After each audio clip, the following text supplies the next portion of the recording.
What is up, guys? It's ya boy Rick. Try to keep the intro name appropriate for YouTube for once, you crazy kooks. Kackis here. Guys, thank you so much for stopping by. Make sure to hit that like and subscribe button to support the channel, and let me know what you want my next intro name to be. That comment section is out of control. So today, we are going to be showcasing exactly what the heck is going on with the Solstice of Heroes 2021 event arriving soon to Destiny 2. Talking about what the heck this event is for any new players, and also focusing on the differences between this year's event and last year's for any veteran players. And so, let's get started. So, Solstice of Heroes will begin at reset. The first thing you're going to want to do is head to Eva Levante. She will have a special spot in the tower next to this massive statue, and she's going to offer the quest to start Solstice of Heroes officially, giving you your first piece of armor. Now, this armor is a big part of Solstice of Heroes. It will start out very crappily. You'll have white or green armor, and those armor pieces will have objectives. When you complete those objectives while the armor is equipped, that's very important, then once all of the armor is complete, so once your helmet, gauntlets, chest, and legs are complete and class item, then you head back to Eva Levante and you can upgrade your set from green rarity, let's say, to blue, and then that blue set of armor will have a totally different list of objectives for each of the different armor pieces.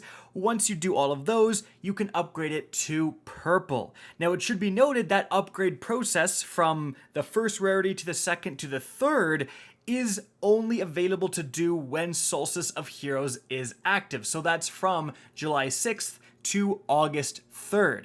However, if you are on that third armor set called the Magnificent Solstice set, you can actually, according to Bungie, complete those final set objectives after the conclusion of Solstice of Heroes, so keep that in mind.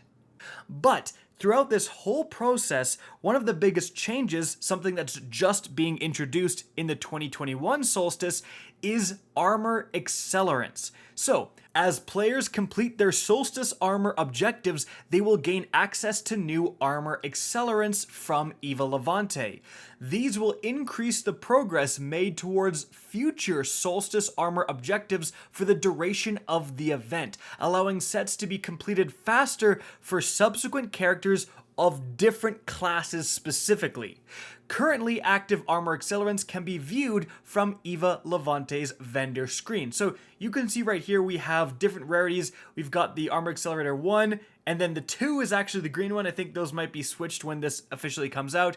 Then we have the Legendary Armor Accelerator, and then the Legendary Armor Accelerator 2, which is classified as kind of an exotic. So as you upgrade that first set for your first character, you will be unlocking these Armor Accelerants, and then that will let you unlock things faster for subsequent characters. So, for an example, let's say you are playing Warlock first time around, you keep earning these Armor Accelerators, then you switch to your Titan.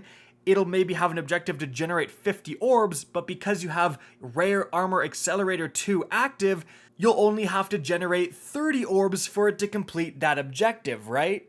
However, this process leads to a very important tip, which is you want to focus on one character until those armor sets are all complete before switching characters, because from the sounds of it, you're going to unlock more powerful armor accelerators as you continually increase the rarity of that armor set on that original character. So you don't want to start leveling up your other character when you only have the rare armor accelerator, when you could potentially have the legendary armor accelerator and make it go even faster, right? But moving on from there, throughout this entire process, there will be many objectives on your armor involving the European Areal Zone. This is going to be a unique area. It's a match-made activity, and what you do is go into this area and try to defeat as many bosses as you can.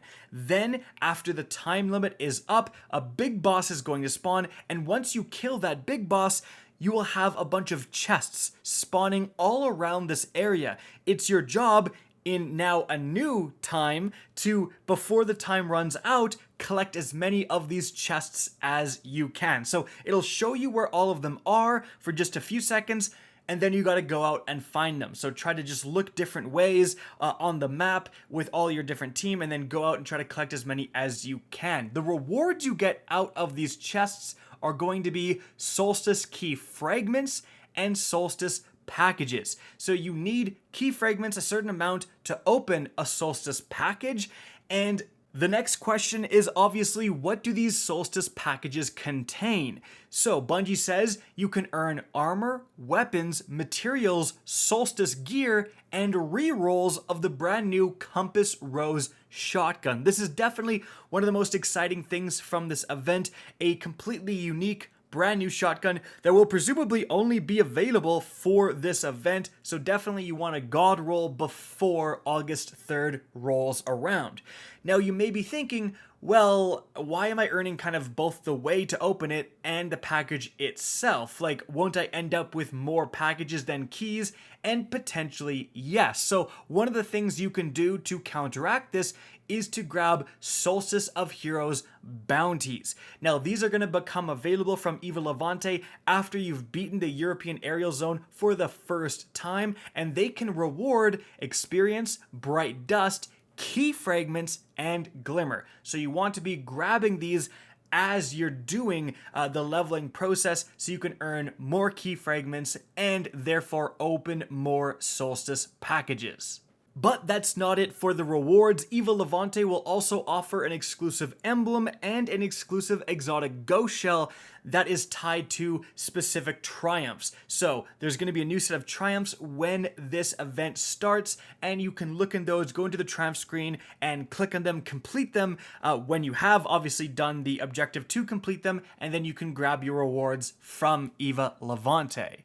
However, we have one last and very important feature of Solstice of Heroes to go over, and that is elemental empowerment. So, while Solstice is live, if you're using, let's say, an arc subclass or an arc weapon and you kill enemies, you will actually produce arc orbs, arc specific orbs. Now this matters because there's going to be a rotating daily featured element. So if the daily element is arc and you collect a bunch of arc orbs, you will get a certain bonus. For example, I believe the solar bonus was to shoot out solar damage in an area around you once you've collected enough solar orbs on a day that solar is the featured element, right? Now, even if solar is a featured element, you can still use a void subclass or an arc subclass or weapons of those two elements to produce void or arc orbs, and that's going to matter because you will likely have to produce a certain element of orb to complete your armor objectives, but that's how that system works. There's also going to be special prism days, and the elemental empowerment gained from collecting elemental orbs will match your currently equipped subclass. So on those days, which are likely going to be later in the event, whatever subclass you're using, you get that bonus for collecting a bunch of orbs for the corresponding element. And so guys, that is everything you need to know about Solstice of Heroes 2021. I hope you enjoyed this video, found it informative, and if you did, please remember to help me out by simply rating and especially sharing this video. If you guys want to see more Destiny 2 content similar to this, don't be afraid to slap that subscribe button. If you want to get in touch with me and keep up to date with the latest channel activity, the best way is to follow me on Twitter at RickKackis. That is linked in the description down below. Again, I hope you enjoyed the video, and as always, have a good day.